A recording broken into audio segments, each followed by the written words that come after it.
Hey, what's going on, everybody? Isaac here, coming at you with another video in this Knives to Survive World War III. Today we got Winkler knives here.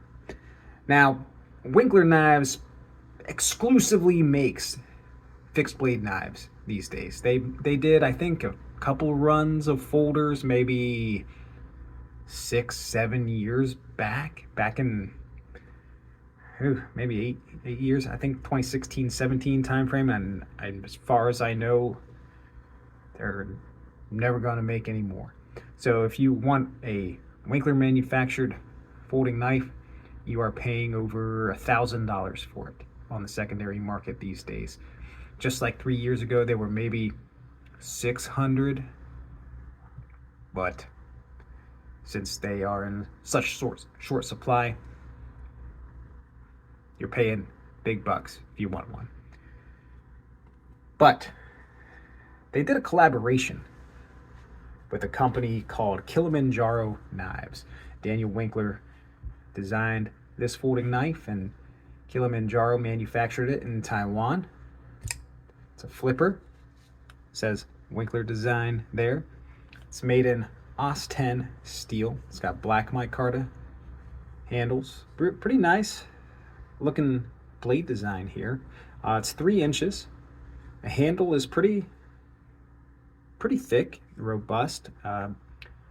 It is on the shorter side, but it fits in my hand pretty good.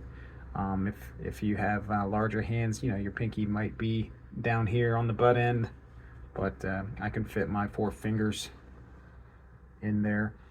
OS 10 is pretty decent steel, guys. I have no complaints about it, especially if knives are affordable. This was around like 50 bucks on Amazon, and you actually can't really find this one much anymore either. They must have discontinued it. Looked before I filmed here, and looked a while back, and I think these are gone too. So if you're looking for Winkler design folders, you better get on them when you see them. But this is a real nice blade shape for doing a variety of tasks out in the field. I wouldn't really call this a tactical folder. It's more just, you know, regular everyday carry, but it is pretty well made. It's liner lock, which I really like liner locks, because I like to have scales on both sides. So if you get with liner lock, like a back lock, you get that with frame locks, you know, like this over here. I miss the grippy part of the handles, so I prefer liner locks.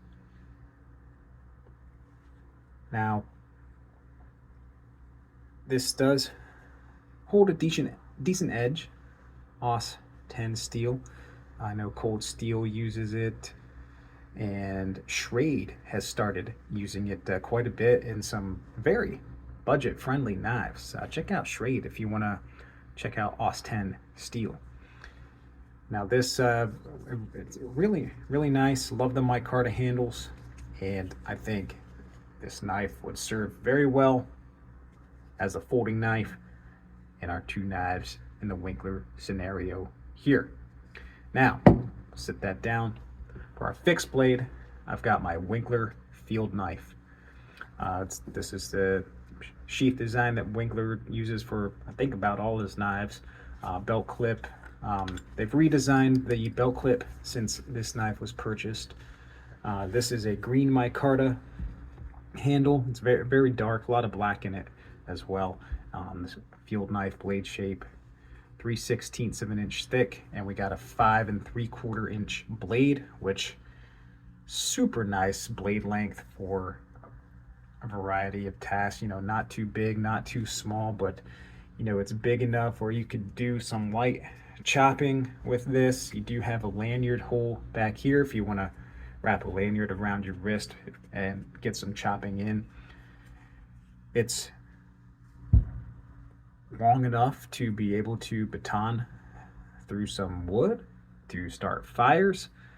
The edge on this knife, it did come a little bit on the dull side originally, but sharpened up real nice, and it holds a really good edge. Like I I find myself not really having to even strop this a lot, like taking it out and everything. It just stays sharp, and I sharpen this at a 20-degree angle, hair popping sharp still.